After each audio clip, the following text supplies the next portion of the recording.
किसान साथियों, आज की वीडियो में हम जानेंगे गेहूं की बुआई से 30 दिन तक मतलब पहला महीना गेहूं में हम देखभाल कैसे करें, कौन कौन सी खादें डालनी है, कैसे हमें देखभाल करनी है। एक कंप्लीट जानकारी आज की वीडियो में आपको, बहुत छोटी सी वीडियो है, 5 मिनट से भी छोटी वीडियो है, हम आपको देने वाले हैं। तो चलिए ज़्यादा समय नहीं है, वीडियो को स्टार्ट करते हैं। सबसे पहले हम बात करेंगे बुआई कब करनी चाहिए। अगेती बुआई 20 अक्टूबर से 25 अक्टूबर से स्टार्ट ही हो जाती है और लगभग 5 से 7 नवंबर तक चलती है। उसके बाद हम अपने समय पर बोने वाली किस्में लगाते हैं। तो अगेती बुआई में खादों की मात्रा आपको ज़्यादा देनी होती है, इस बात का भी ध्यान रखिएगा। अब ज़्यादातर किसान साथी समय पे ही बुआई करते हैं। अगेती बुआई जो हमारे उन्नतशील किसान साथी हैं, जिन्हें अगेती अच्छी किस्में मिल पाती हैं, वो बुआई करते हैं। तो यहाँ पे चलिए अब हम खाद की मात्रा आपको बता देते हैं। अगर आप अगेती बुआई करते हैं तो आपको ज़्यादा उत्पादन मिलता है। समय पर बुआई करने वाले को थोड़ा कम, पीछेती बुआई करने वाले को उससे भी कम उत्पादन मिलता है।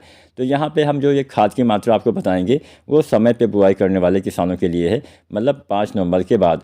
तो यहाँ पे डीएपी आपको इस्तेमाल करना है लगभग 55 किलो डीएपी। अगर आप अगेती बुआई करते हैं तो इसकी मात्रा आप बढ़ा सकते हैं, लगभग आप 10 किलो या 15 किलो मात्रा डीएपी की बढ़ा लीजिएगा। मतलब 25 अक्टूबर से और 5 नवंबर के बीच बुआई करेंगे तो डीएपी की मात्रा 10-15 किलो ज़्यादा लेना है। सामान्य अवस्था में 55 किलो डीएपी लेना है। यूरिया की मात्रा भी आपकी बढ़ जाती है अगेती बुआई में। तो यहाँ पर हम समय की बुआई की यूरिया बात कर लेते हैं। तो 55 किलो डीएपी, यूरिया 20 से 25 किलो और पोटास आपको लगभग 25 से 30 किलो बुआई के समय इस्तेमाल करना है।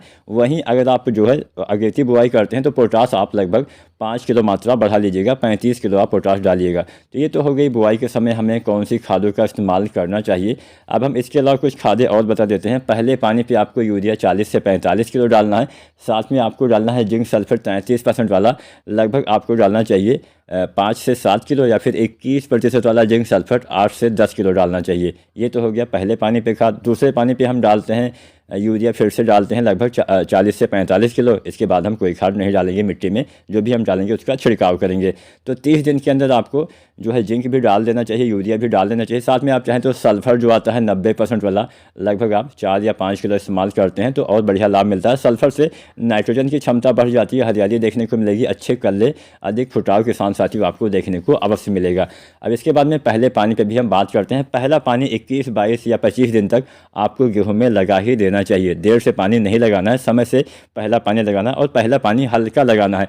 पहला पानी पे या तो आप 1 कुंटल उत्पादन बढ़ा लेंगे या फिर कम कर लेंगे, क्योंकि अगर आप ज़्यादा पानी भर देंगे तो पौधे पीले होने से उत्पादन में कमी आएगी, मतलब कल्ले नहीं बढ़ेंगे, आपके पौधे में ज़्यादा फुटाव नहीं होगा। ज़्यादा कल्ले नहीं आने से, जड़ों का विकास सही से नहीं होने से उत्पादन में कमी आएगी। वहीं अगर आप पहला पानी हल्का लगाते हैं तो जिससे जड़ें अच्छे से विकसित होंगी, पौधे में हरियाली भी आएगी। उसके बाद आप यूरिया और सल्फर और जिंक डालेंगे तो और अच्छा लाभ मिलेगा, उत्पादन आपका निश्चित ही बढ़ने वाला है। तो पहला पानी आपको हल्का लगाना होता है, बहुत ज़्यादा भर के पानी नहीं लगाना चाहिए। इसके बाद में मान लीजिए आपने 21 दिन पे सिंचाई कर दी, आपने 25 दिन तक जो है वो यूरिया, जिंक और ये जो सल्फर है डाल दिया। इसके बाद में लगभग 30 या 35 दिन पे आपको एक जो आता है NPK 19-19-19, इसका इस्तेमाल कर देना है। NPK डालने से बहुत फ़ायदा आपको मिलने वाला है। NPK डालने से एक टॉनिक का काम करेगा, एक बूस्टिंग का काम करेगा, आपके पौधे की रुकी हुई ग्रोथ को फिर से बढ़ा देगा, पौधे में हरियाली आएगी। आपने देखा होगा जब हम बुआई करते हैं तो कुछ दिन के बाद, मतलब 1 महीना या फिर 25-30 दिन पे पौधे हमारे थोड़ा सा रुक जाते हैं, मौसम में बदलाव की वजह से भी ऐसा हो जाता है। तो NPK यहाँ पे बूस्टिंग का काम करेगा। NPK में 19% नाइट्रोजन हो जाएगा, 19% फास्फोरस, 19% पोटेशियम, जो पौधे के विकास को, जड़ विकास में, कल्ले के फुटाव में काफ़ी मदद करता है। तो इसका इस्तेमाल करिएगा लगभग 30 या अधिकतम 35 दिन तक। कितना डालना है NPK आपको डालना है 1 से लेकर 1.5 किलो।